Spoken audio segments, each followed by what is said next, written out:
కథ అంతా రాసావు, హీరోకి పైన మీటర్లు కనబడతాయి, పక్క వాళ్ళ ఆయుష్ తెలుస్తుంది, అంతా ఓకే. అక్కడి నుంచి ఫన్ అవని కాన్ఫ్లిక్ట్స్ చాలా ఉంటాయి, చాలా థ్రెడ్లు ఉంటాయి, అన్నీ ఉంటాయి. బట్ మెయిన్ థాట్ నీకు ఎక్కడి నుంచి వచ్చింది? ఇంతకుముందు చెప్పిన దానికి ఎక్స్టెన్షన్. ఇప్పుడు నేను సేమ్ అంబులెన్స్ చూసా. అంబులెన్స్ కాదన్నా, అంబులెన్స్ వెళ్తుంది కదా, వెళ్తున్నప్పుడు ఆ పర్సన్ అరే ఈయన బ్రతుకుతాడో చస్తాడో అది తెలిస్తే బాగుండు అనుకున్నప్పుడు నేను కార్లో రేడియోమీటర్ చూస్తూ ఉన్నా. మనది స్పీడోమీటర్ ఉంటుంది పక్కన, పెట్రోల్ది అంత ఉంటుంది కదా.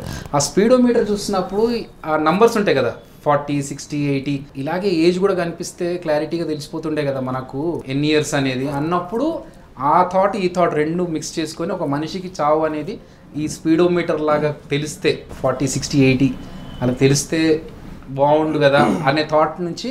నువ్వు ఒక్కడే కూర్చొని రాసావా are you have a set of writing? నేను ఫస్ట్ లైన్ డెవలప్ చేసుకున్నాను. ఇలా ఒక మనిషికి ఇలాంటి శక్తులు వస్తే ఆ లైఫ్లో వాడికి అడ్వాంటేజ్ కాదు. మీకు టైము డేట్తో సహా తెలిసింది అనుకోండి, ఏం చేస్తారు మీరు? ఏం చేస్తామన్నా మనకు మీ తీరని కోరికలు ఏమైనా ఉంటే అవి కంప్లీట్ చేసుకోవడానికి ట్రై చేస్తాం. నాకు తెలిస్తే ముందే శ్మశానానికి వెళ్ళి చేరేసి కూర్చుంటాను. ఎందుకన్నా ఇలాగ తర్వాత అక్కడికే కదా పోయేది. ఎందుకు మోసుకెళ్తాను? అమ్మో,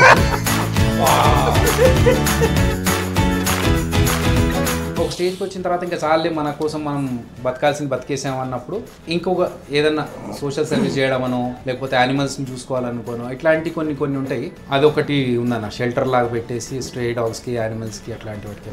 రాజకీయాలు వెళ్ళిపోవాలి, రాజకీయాలు వెళ్ళిపోయి ఏదైనా మంచి పని చేద్దాం. మంచి పని చేయాలి రాజకీయాలు అసలు అంటే అప్పుడైతే పవర్ కాదు. రాజకీయాలు అంటే ఏంటి? రాజకీయం అంటే సార్ ఫస్ట్ మన వార్డ్ మెంబర్. మీకు అంత టైం లేదుగా.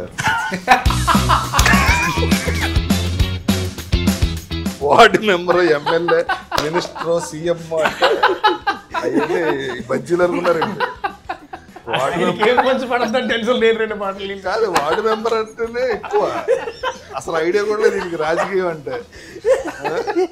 లేదు సార్, ఇప్పుడు పవర్ కావాలంటే అది రాజకీయం లేదు కరెక్ట్గా ఉంటుందని నేను అనుకుంటున్నాను. పవర్ కావాలంటే జనరేటర్ కొనుక్కోండి, మీకు పవర్ ఎందుకు? ఏదో చెప్పకండి సార్, సీరియస్. ఇప్పుడు సీరియస్ చెప్తా సార్, చాలా సీరియస్. ఇప్పుడు మన సినిమాలో హీరోకి మీటర్ కనిపిస్తుంది కదా, నీకు అలా మీటర్ కనిపించే పవర్ వస్తే నువ్వేం చేస్తావు? ఫస్ట్ గడ్డగించుకుంటాను.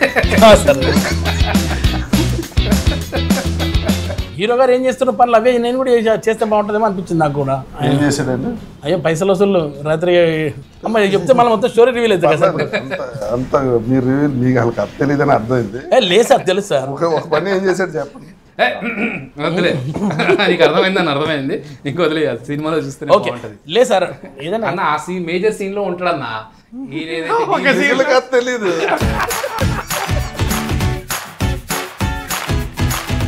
మన సినిమాకి వస్తే సో ఇంకా ఎవరెవరు ఆర్టిస్టులు ఉన్నారు సినిమాలోని?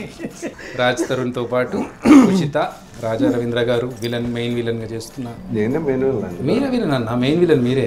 అందుకే అన్నాను మీరు విలన్ గా చేయడం మాకు చాలా హ్యాపీ అన్న. ఎందుకంటే అంటే మీకంటే పెద్ద యాక్టర్ ఉన్నారు కాదు, ఆయనకేమో ఉన్న కథ ఒక సీన్లో ఆయన ఉన్నాడు, ఒక సీన్ కథ చెప్పేస్తారు అంటారు. మీరేమో క్యాస్ట్ నేనే పేరు ఎవడకా చెప్పలేదా నువ్వు? అన్న మర్చిపోయారా మీరు? తర్వాత 200 కథలు 200 కథల మధ్యలో మళ్ళీ గుర్తుండాలంటే మళ్ళీ November 7th సినిమా రిలీజ్ అయినప్పుడు చూసి యాక్చువల్లీ గుర్తుంటే నచ్చింది గుర్తుంటే అంటే అలా కాదు, నాకు గుర్తుంది. అయితే